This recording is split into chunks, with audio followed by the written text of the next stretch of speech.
여러분 안녕하세요. 지금 이 시간에는 학원을 반드시 다녀야 하는 이유에 대해서 말씀을 드리겠습니다. 지난 25년 동안 학원을 하면서 학원업에 종사하면서 느낀 게 한 가지가 있는데, 도저히 통제가 안 되는 이런 류의 아이들이 갖는 공통점이 있었습니다. 그것이 뭐냐면, 아이러니컬하게도 어렸을 때 학원을 다녀본 적이 없는 애들이었어요. 제가 이렇게 말하면, 아니 이건 무슨 개풀 뜯어먹는 소리냐, 너가 지금 학원 유튜버라고, 학원 관련 유튜버라고 지금 지금 이렇게 대놓고 학원을 안 다녔던 애들에 대해서 이렇게 비판을 하고, 학원을 반드시 다녀야 된다 뭐 이런 식으로 말할 수 있느냐 뭐 이렇게 따지실 텐데, 조금 더 들어보세요. 제 말을 조금 더 들어보시면 고개를 끄덕이실 거예요. 제가 어렸을 때는요, 전두환 대통령 정권, 전두환 시절이었습니다. 그 전두환 그 시절로 말을 할 것 같으면, 학원을 못 다녀. 학원을 못 다녔다니까. 학원, 과외 뭐 이런 거 없어. 못 다녀. 그리고 만약에 잡히면은 감옥 가. 학원을 못 다녀. 그래서 모든 애들이 학원을 못 다녔어요. 그런데 정말 희한한 것은, 모든 애들이 초등학교만 다니면서도, 그러니까 집에서 안 가르쳐주고 그냥 모든 애들이 초등학교를 다니면서, 초등학교만, 학원을 안 다니고 그냥 학교만 다니면서도 읽기, 쓰기, 뭐 수학, 사칙, 연산 뭐 이런 거 다 잘하고 다녔어. 다 학교에서만 배우고 다닌 거야. 그래서 공부 잘하는 애들은 그때도 잘했다. 그래서 그 시절에는 학원을 안 다녔음에도 불구하고 모든 애들이 오로지 학교만 다녔는데도 수학, 사칙, 연산 다 배우고, 뭐 국어 뭐 읽고 쓰고 이런 거 전혀, 그냥 받침 틀리고 이런 거 없어. 그냥 완벽하게 다 읽고 쓰기를 하고 뭐 이랬다니까. 그리고 뭐 책도 잘 읽고 독서도 잘하고 막 멀쩡하게 다녔어요. 그런데 그 이유를 한번 생각을 해볼게요. 왜 그때는 학교만으로 충분했었나?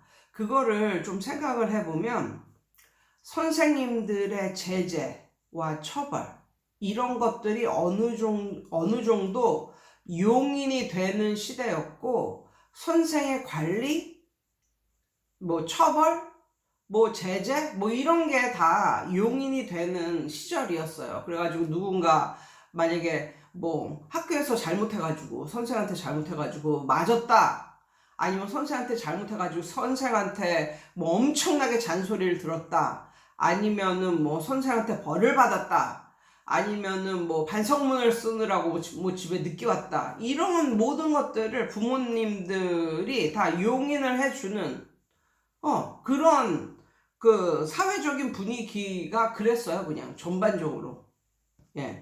그 시대에 수업 시간에 대놓고 자는 학생이 있었을까요? 그 시대에 수업 시간에 대놓고 만약에 뭐 영어 시간인데 뭐 다른 걸 공부한다든가, 아니면 뭐 다른 과목을 대놓고 공부하는 그런 애들이 있었을까요? 없었어요. 그 시대에는 만약에 자잖아요, 선생의 등짝 스매싱이 날아갑니다.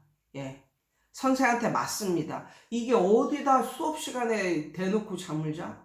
뭐 이런 식으로. 아픈 거 아니면 엎드려 있을 수가 없었어요. 물론 간혹 가다가 점심시간 끝나고 하는 첫 수업에서 애들이 졸기는 하지. 졸 수는 있지. 그렇지만 대놓고 잠을 자는 애들도 없었고, 그리고 본인이 그 과목을 뭐 대학에서 대학 시험에서 그것을 선택 과목으로 선택하지 않았을지라도 다른 과목 시간, 이 과목 시간에 다른 과목을 대놓고 공부하고, 이런 짓을 하면요, 맞는 시대였어요. 그런 게 안 되는 시대였어요. 그런데 오늘날의 교실을 한번 생각을 해볼까요? 수업 시간에 얘가 대놓고 잠을 자. 그럼 어떻게 되는지 아세요? 그걸 보고 뭐라고 그러는 선생은 없어요. 오히려 깨어 있으면 너무 까불고 뭐 이런 애들은 속으로 아유 좀 잠자줘서 고맙다 뭐 이런 게 있다니까요. 너무 막 떠들고 막 이래. 그러는 애가 애한테 선생님이 이랬다잖아. 너 오늘은 잠 안 자냐? 뭐 이런 식으로. 아무튼 옛날의 교실 분위기와 오늘날의 교실 분위기는 정말 너무너무 다릅니다. 요즘에는 선생들이 뭐라고 못해요. 왜냐면 고소당할까봐. 요즘에 제가 어떤 채널을 봤냐면 나는 이래서 뭐 학폭 선생이 되었다 뭐 이런 식으로, 나는 이래서 뭐 범죄자가 되었다 뭐 이런 식으로 어떤 선생이 나온 그런 다큐멘터리 비슷한 뭐 이런 걸 봤는데, 이 선생이 30년 넘게 뭐 이렇게 교직 생활에 몸담은 뭐 이런 초등학교 선생인데, 초등학교 때 어떤 남자애가, 초등학교 2학년인데 어떤 남자애가 생수병을, 근데 이런 거는 좀 생수통이 좀 두꺼운 거고 아주 얇은 생수통이 있어요. 플라스틱이 굉장히 얇은 그런 생수통이 있거든요.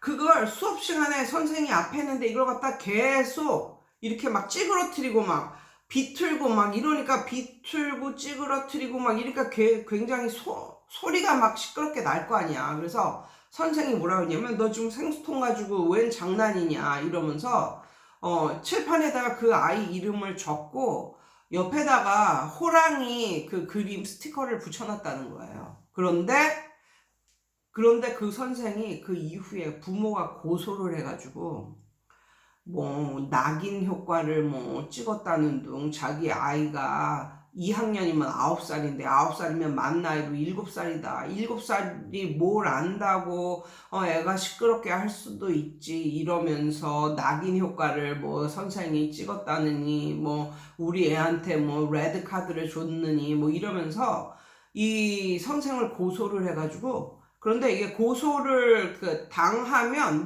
뭐가 어쩔 수가 없다고 뭐 이런 식으로 말을 하더래요. 교육 관련 뭐 그런 곳에서. 그래가지고 결론적으로는 이 선생은 휴직인가 1년 정도 휴직을 하고 그리고 완전히 문제가 있는 이런 선생으로 낙인이 찍혔답니다.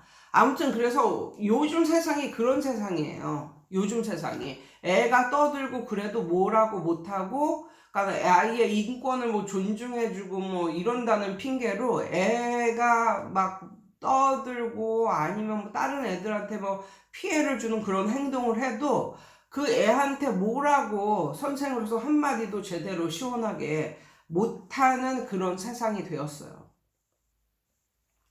예, 그래서 고소당할까봐 그냥 그대로 두는 거예요. 모든 선생들이 그냥. 그러니까 아이들이 벌써, 옛날에 아이들은 집에서는 막 까불까불하고 그래도 학교에 가면 딱 모든 게 딱 잡혀 있고 뭐 이런 식으로 된 반면에, 요즘 애들은 학교에서도 잡히질 않으니까 누구 하나 부모 이외에는 잡아줄 수도 없는 거예요. 그런데 그나마 예전도 그렇고 요즘도 그렇고 학원에서는 어느 정도는 선생의 관리가 들어가야 되기 때문에 어느 정도의 제재 아니면 뭐 선생님의 훈계 이런 것을 받아들이는 분위기라는 거죠. 그리고 학원을 보내는 그런 부모님들도 선생의 잔소리 용납하겠다. 선생의 제재, 관리 차원에서 우리 아이가 좀 행동이 그러면 용납한다. 뭐 이런 정도의 생각을 가지고 학원에 보내기 때문에, 이제 학원으로 가 있으면 이제 그 아이에 대한 제재나 뭐 언어적으로 이렇게 뭐 훈계 뭐 이런 것이 용납되는 이런 분위기라는 거죠. 만약에 학원에서 대놓고 잠을 잔다, 그런 경우에 어떻게 될까요? 요즘 학원에서 대놓고 잠을 잔다. 그러니까는 뭐 예전처럼 선생의 등짝 스매싱 이런 것은 없을지라도 첫 번째로 선생으로서 할 수 있는 거는 부모한테 전화를 걸겠죠. 걔가 잠을 잡니다. 공부를 안 하고 학원에서 잠을 잡니다. 계속적으로 뭐 권고와 훈계 뭐 이런 것도 걸 계속 함에도 불구하고 애가 말을 안 듣고 고쳐지지가 않는다. 그러면 학원은 뭡니까? 예, 훈방 조치, 이른바 킥아웃, 내보내는 거죠. 예, 이런 애는 못 가르치겠습니다. 내보내는 거. 그런데 그런 걸 아이는 좀 신경을 쓰는 애들이 있거든요. 무서워하는 애들이 있거든요. 그러면 그런 애들은 학원에서는 이제 이런 애들에 대한 통제가 가능하다는 거예요. 왜냐하면 학원 보내는 부모 입장에서는 아이의 성적 향상을 위해서는 어느 정도 선생님이 아이가 말을 안 들었을 경우 훈계하고 뭐 통제하고 제재하고 관리해주는 이런 것은 어느 정도 용납한다는 마음이 대부분이기 때문에 학원에서는 이게 가능하다는 거예요. 그러니까 학교에서는 가능하지 않은 게 학원에서는 이제 이게 가능하다는 거죠. 예. 뭐 그렇게 1학년서부터 6학년을 한다고 생각을 해보세요. 그러니까 6년이 흘렀잖아요. 6년 동안 학원 다니면서 관리받으면서 통제받고 선생님의 개입을 선생님이 개입하고 이렇게 선생한테 관리를 받은 아이와 6년 동안 부모는 물론 그 어느 누구의 개입, 통제 뭐 이런 것을 전혀 안 받은 아이를 상상해 보세요. 관리를 전혀 안 받은 그 아이를 상상해 보세요.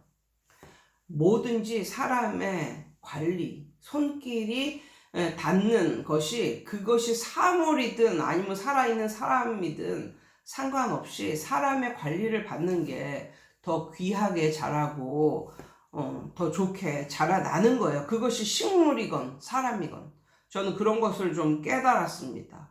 그래서 이런 아이들이 초등학교 때 벌써 이렇게 자기 맘대로 할 수 있다. 이렇게 사회적 분위기도 그렇고 학교에서도 그렇고 자기 맘대로 할 수 있는 이런 분위기에서만 살아간 아이들은 습관이라는 게 참 쉽게 고쳐지지가 않습니다. 이런 애들이 중학교 때, 고등학교 때는 더 점점 나쁜 쪽으로 더 심해지는 거예요. 그런데 제가 여기서 학원을 이렇게 찬양하는 뭐 이런 말을 했지만 제가 여기서 말하는 것에서 배제되는 학생들은 누구냐면 학원을 한 번도 안 다녀봤지만 집에서 관리를 부모님으로부터 관리를 철저하게 받은 애들. 예. 집에서 공부도 부모님이 봐주고 뭐 숙제도 봐주고 아니면 부모님이 또 다른 재주가 있어가지고 뭐 여타 학원에서 받을 수 있는 그런 서비스를 집에서 받은 그런 아이들은 제외하고입니다. 예, 그런 아이들은 제외하고입니다. 그 부모님으로부터 관리도 받지 않았는데 학원마저도 다니지 않은 예, 요런 학생들에 대해서 이제 말을 한 거고요. 그런 아이들이 중학교에 그냥 올라가잖아요. 그럼 머리도 더 이상 돌아가지 않을 뿐더러 습관이 이미 배어 있기 때문에 습관이라는 것은 어느 결에 나도 모르게 그 사람의 몸과 정신 속에 완전 또아리를 틀고 앉아서 완전히 정착을 한 거거든요.